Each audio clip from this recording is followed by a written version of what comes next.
안녕하십니까. 2024년 4월 29일 최병무 이펙트 시작하겠습니다. 지금 용산 대통령실에서 윤석열 대통령이 이재명 대표와 회담을 하고 있고 아직 끝나지 않았습니다. 그런데 이제 이재명 대표의 모두 발언 이런 건 나왔는데 제가 사실은 방송 때문에 좀 이 부분을 1차로 전해드리고 내일 아침에 종합적으로 정리해서 말씀을 드리겠습니다. 제가 당초의 예상은 아마 민생 문제를 주로 얘기할 것이고 어찌 보면 정치 현안에 대해서는 이재명 대표가 의도적으로 자제할 가능성이 높다.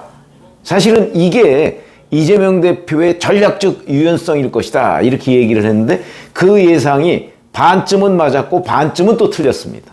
그럼 무슨 얘기냐면 이재명 대표가 얘기하는 것이 물론 앞부분이 대부분 처음에 이제 2시에 시작해서 지금 현재 거의 4시가 다 되고 있는데 자, 이때까지 해서 앞부분에 한 무려 20분 이상을 이재명 대표가 읽었습니다. 거기 보면 주로 이제 총선 민심 이런 얘기인데 앞에 이제 대통령께서 성공한 대통령이 되기를 바란다 이런 이제 약간은 덕담 같은 걸 하고요. 이번 총선 결과가 저희 입을 빌린 우리 국민들의 뜻이라고 생각해 주시면 고맙겠다. 이런 얘기를 했습니다. 그러면서 이제 정부 비판적인 방송 이런 거에 대해서 중징계가 계속 이어지고 있고 보도를 이유로 기자 언론사에 대한 압수수색이 일상적으로 일어나고 있다. 우리 국민들이 혹시 말 한마디 잘못했다가 잡혀가는 거 아닐까 이런 걱정들을 하는 세상이 됐다. 이런 식의 얘기도 하고요. 그러면서 모두가 법 앞에 평등한 공정하고 상식적인 국정, 편가르기나 탄압이 아닌 소통과 통합의 국정을 대통령과 여당에게 주문했다고 생각한다. 이게 이제 총선에서 드러나는 민심이다. 이런 주장을 하고 있는 겁니다. 이제 국정 동력을 민생 위기 회복에 집중할 때다. 이러면서 민생회복 지원금 1인당 25만 원 이 얘기를 이제 꺼냈습니다. 그러면서 지역화폐로 주면 지역에 이게 본인이 그동안에 계속 해왔던 얘기고요.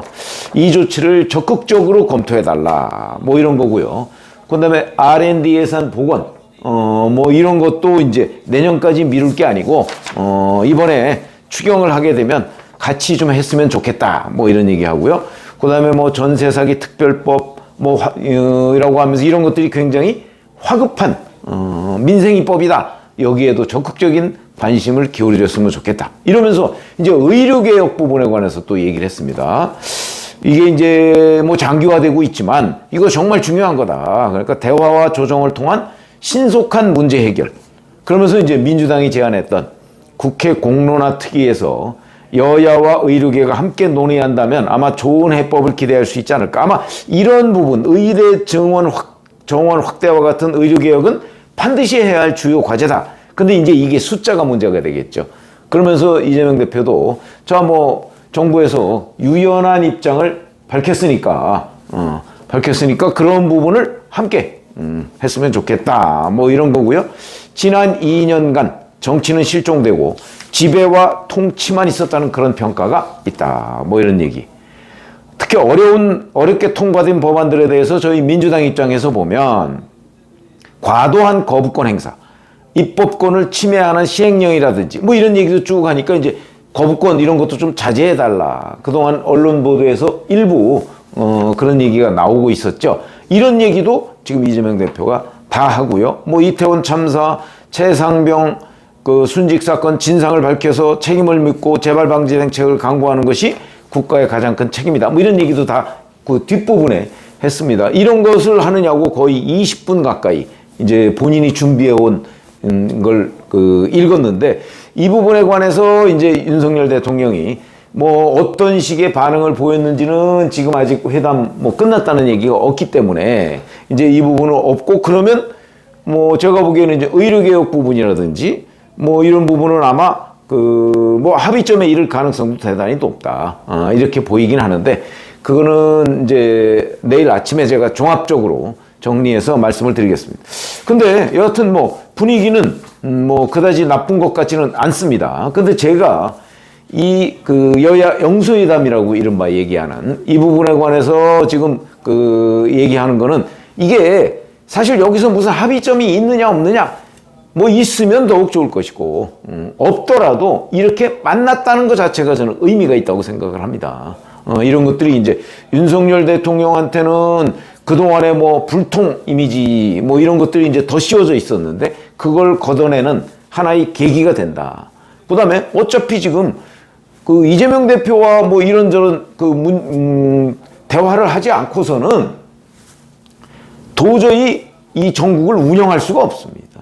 물론 이재명 대표가 대부분 발목을 잡겠죠. 그러나 그 발목 잡는 걸 국민들한테 보여주는 것도 바로 정치다. 그런 점에서 윤석열 대통령으로서는 이재명 대표를 이렇게 만나는 것이 대단히 중요하다. 여기서 꼭 합의를 이끌어내는 게 중요한 게 아니고 만나서 대화를 하고 그 다음에 그런 과정에서 민주당이 어떠한 점에서 발목을 잡아서 지금 이게 진전되지 않고 있습니다. 라는 걸 국민 앞에 보여주는 것도 대단히 중요하다고 보는 거죠. 저는 어찌 보면 영수회담보다도 그게 더 중요할 수 있습니다. 영수회담에 합의를 이끌어내느냐? 이끌어내면 좋겠죠. 그러나 윤 대통령의 의중을 관철시키기 위한 합의? 이거 쉽지 않습니다. 그렇기 때문에 거기에서 공개적으로 자, 우리는 이런 걸 원하고 있고 민주당은 이런 걸 원하고 있는데 이게 이만저만해서 뭐 합의에 이르렀다든가 또는 합의에 이르지 못했다든가 하는 것들을 지금 국민들 앞에 보여주는 것. 저는 그게 더 중요하다고 생각을 합니다.